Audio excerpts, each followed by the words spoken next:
Hello, আসসালামু আলাইকুম। Welcome to Fatiya blog. কে কেমন আছেন? আমি তো আপনাদের তো ভালো আছি। তো সবাইকে বিজয় দিবসের শুভেচ্ছা। তো সকাল সকালে আজকে উঠে গেছি, যেহেতু আজকে বন্ধ বাবার বাসায়। তো উঠে রান্না বসাইছে আজকে বউয়া ভর্তা, ডিম ভাজা, সকালে খাওয়া দাওয়া এটা। আমার মায়ের 16 ডিসেম্বরে পতাকা লাগাইছে। তোর কি গো? মেয়ে ঘুমাতে উঠে গেছে, বাহিরে যাবে শান্তি। এবার আওয়াজ পেয়ে তো বাবা বাহিরে থেকে ঘুরে নিয়ে আসছে। হ্যাঁ, পতাকা কিনেছে, সে তো খুব খুশি। ছবি তুলতেছে, বাড়িতে বুয়া কাজ করতেছে।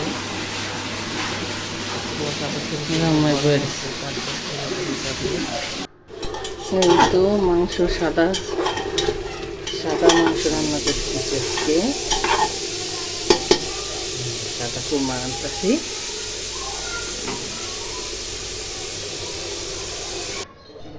আজকে দুপুরে রান্না করছি কি, 16 ডিসেম্বর উপলক্ষে শসা, লেবু, কাঁচামরিচ আছে এখানে। এখানে আছে গরুর মাংস, সাদা করে রান্না করছি। এই তো,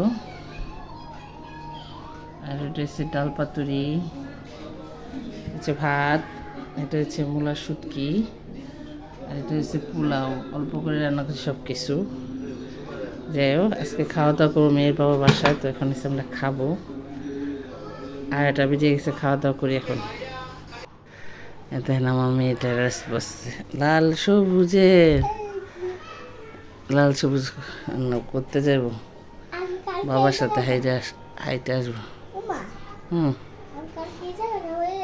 আচ্ছা যাও। কোথায় যাবেন বাবালা ঘুরতে?